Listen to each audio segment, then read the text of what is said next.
Okay, so thank you for tuning in to the Boostly podcast. You're listening to the Boostly podcast that helps give hosts the tools, the tactics, the trainings, and most importantly, the confidence to go out there and so you can go out and get more direct bookings. I'm Liam Carolan. I'm Mark Simpson's co-host, and this is the Spotlight mini-series on the Boostly podcast, where we shine the light on services and businesses that you need to know about as a hospitality host or as an owner. Today, we've got the amazing Craig Webb. He's been a Boostly member for a number of years.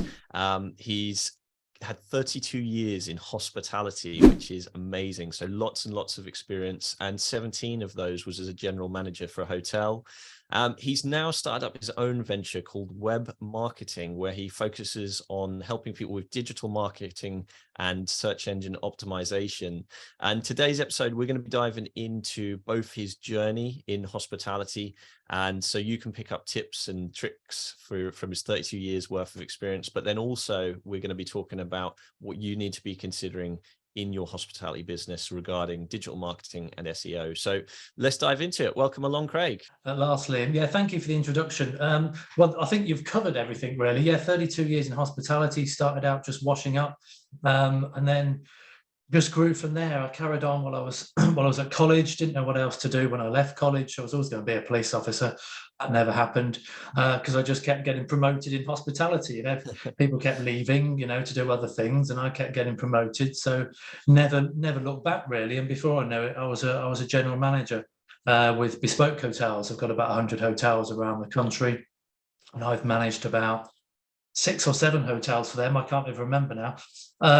All around the sort of Cotswolds, Oxfordshire area, Heathrow, that sort of, and different markets, some leisure, some tourism, and some sort of commercial corporate type hotels as well.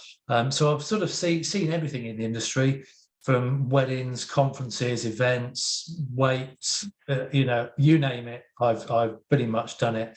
But my love of digital marketing came when I was lumbered into a hotel that was in administration. It was, it must have been about 2008 when there was a crash, and the property was managed by Bespoke, but owned by the bank. It was given to Bespoke to manage.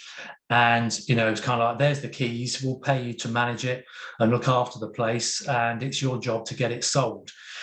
So we need to turn those red figures black and, make it look like a good business proposition for someone to buy. So if I did a good job, I was going to be out of work if the hotel would be sold. But actually, I just thought, well, how can I do this? I don't have anything to spend. How can I improve the hotel? How can I change its fortunes? And digital marketing was really just becoming a thing. Facebook, people didn't have Facebook pages for businesses. And I think I was one of the first people in the UK to actually have my hotel to have a Facebook page, and people were commenting on it going, well, you can't do that. And I said, well, why not? There's no rules to say why not. So, I had like 3,000 or 4,000 followers on Facebook before anyone even had a Facebook page. And I was doing competitions on a Friday, giving rooms away. I was really, leading the way on this stuff. And it just grew and grew. Instagram wasn't even a thing then. Twitter wasn't a thing. And I think most of them I've kind of ignored as they've come along. But then because some of them, they never become something, do they? All these different things that come along, these new websites, most of them are just a flash in the pan. So I tend to wait to see if it's going to become of anything, and then learn and do a deep dive into it, such as Instagram, Twitter, and LinkedIn is a very good one.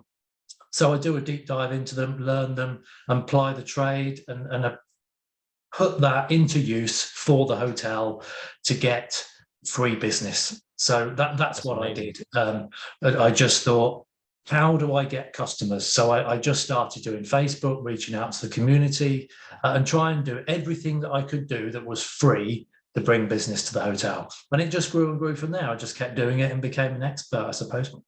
Is there any perceptions that have changed generally about hospitality during the time that you've been in hospitality? Oh, well, I think most of your audience are STR kind of hosts, and I'm speaking from a hotelier background, which is slightly different. I've always worked in full service hotels, carry the bags, afternoon tea, spa service, all the rest of it. I think we're going to see a divide in hospitality, certainly the service level side of hospitality. I think we're going to see more of the, I want to say, the Weatherspoon type, the low service, go in, order on your app. The food comes from a microwave in the kitchen off a conveyor belt, and it's as cheap as it can be, and there's no staff, because we all know the cost is staff. At the other end of the scale, I think we're going to miss a lot of that middle market stuff. The pubs and the rural pubs and the community pubs are really going to struggle, but then the high end hotels, the traditional hotels that give the full service, will be charging way, way, way, way more, because their staff want paying properly, and people appreciate having the knowledge of a sommelier, the knowledge of a doorman and a porter and that sort of thing, that can help them with their stay, and the local knowledge and all that sort of stuff. So, like I said, I think we're going to see that divide, and more people are going to want to have that human connection and be willing to pay for it.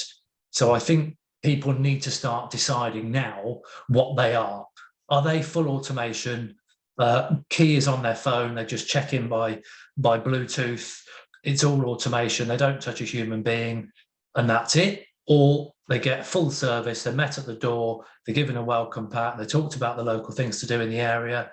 They're given a welcome basket of eggs and bacon for their self-catering accommodation.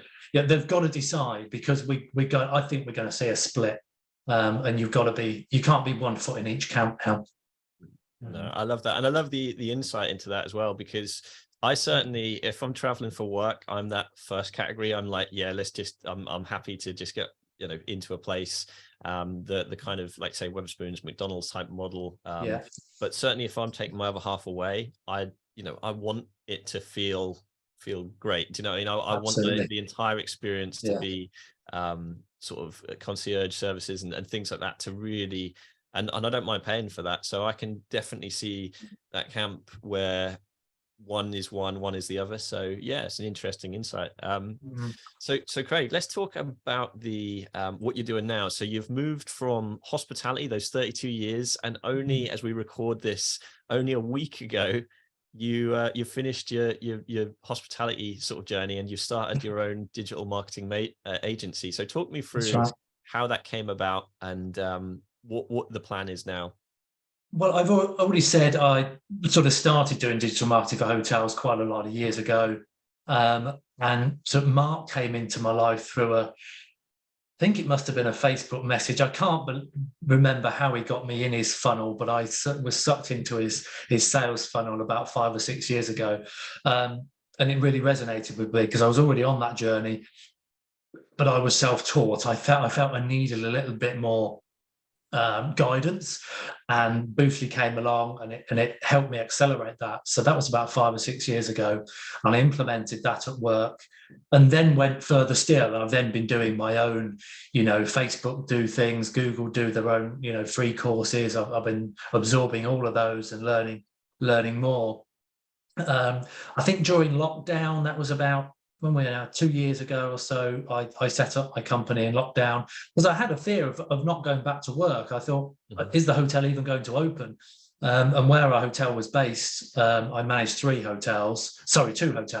There's a third hotel next door that didn't reopen. It went into administration, and it's still not a hotel now. And I could foresee that could be an issue. So I set up my marketing company, got some clients.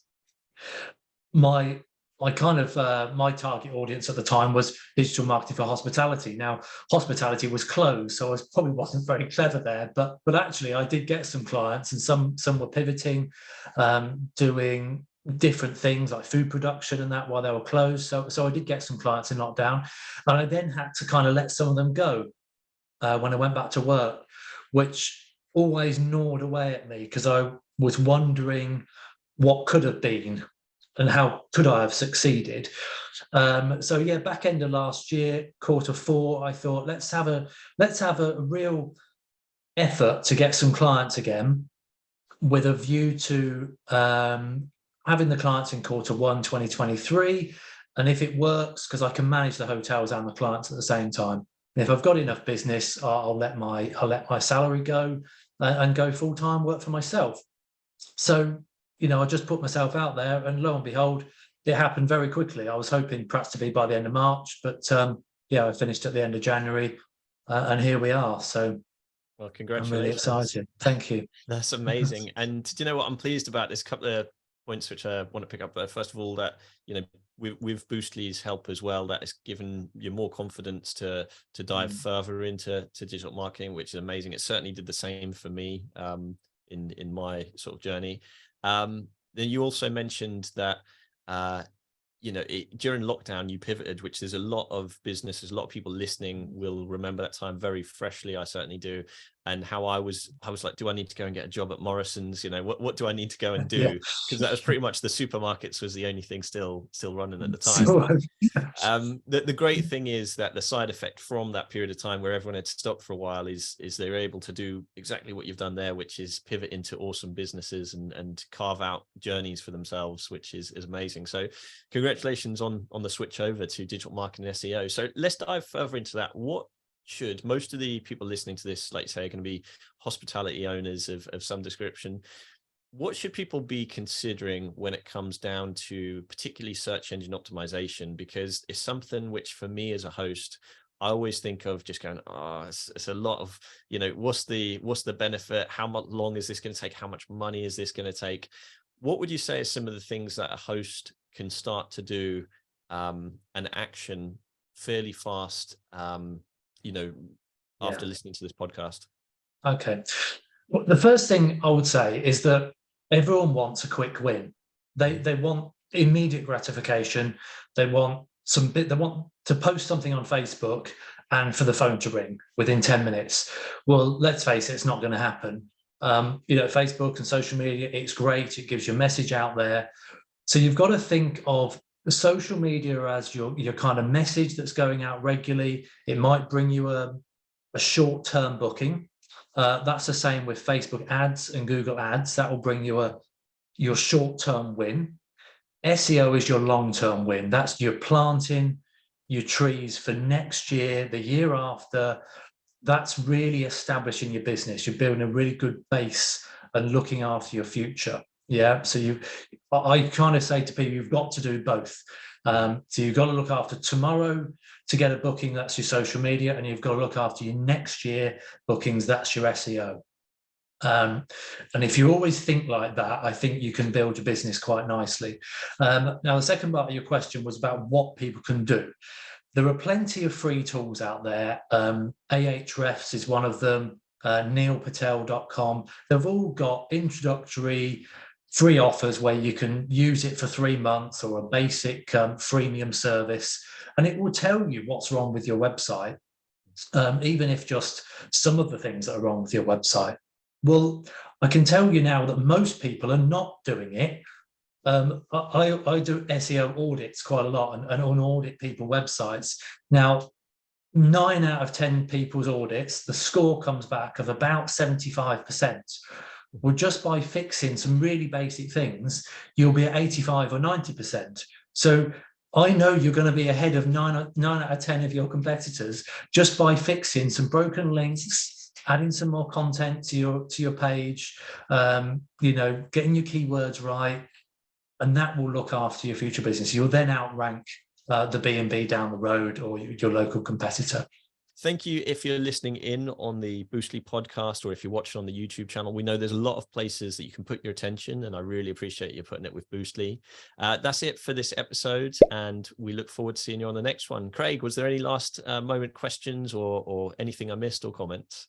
No, I don't think so. Just thank you to you and Mark for everything you do. Thank you. Having a blast, gonna get it on the Boostly podcast. Boostly like Bruce Lee, cause it's so hard and the T is loose leaf. Making up those rhymes, don't write it, just do it loose.